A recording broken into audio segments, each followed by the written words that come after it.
আপনি কি জানেন একটা জাস্ট একটা টুথপেস্ট দিয়ে বাড়ির ২১ খানা প্রবলেমকে সলিউশন করা যায়? হ্যাঁ, ঠিক শুনছিস, ২১ খানা প্রবলেম।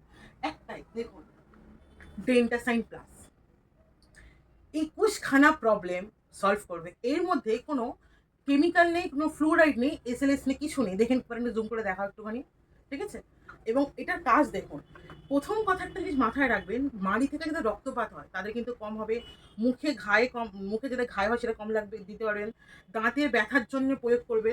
দাঁতে যাদের গর্ত হয়ে গেছে না সেখানে দেবেন, সেখানেতেও কাজ হবে। দুর্গন্ধ হলে তো দেবেনই দেবেন, কোনো কথা নেই। যদি কারোর দেখছেন যে ধূমপান করে বা ঠোঁট পুরো পিগমেন্টেশন হয়ে গেছে না, তো সেক্ষেত্রে আপনি ইউজ করতে পারেন, রাত্রে লাগিয়ে দেন এবং সেটাকে সকালে উঠে ধুয়ে দেবেন, দেখবেন কত কাজ হয়। এবং পোকামাকড় কামড়ালে দিয়ে দেন, কাজ হবে। পিঁপড়ে মশা ফোসা সমস্ত কিছু। যদি দাঁত কারোর প্রচণ্ড পরিমাণে হলুদ হয়ে থাকে, রাত্রেবেলাতে ওপর থেকে একদম দিয়ে দিন, দেওয়ার পরেতে সকালে উঠে ধুয়ে দিন, দারুণ কাজ দেখবেন।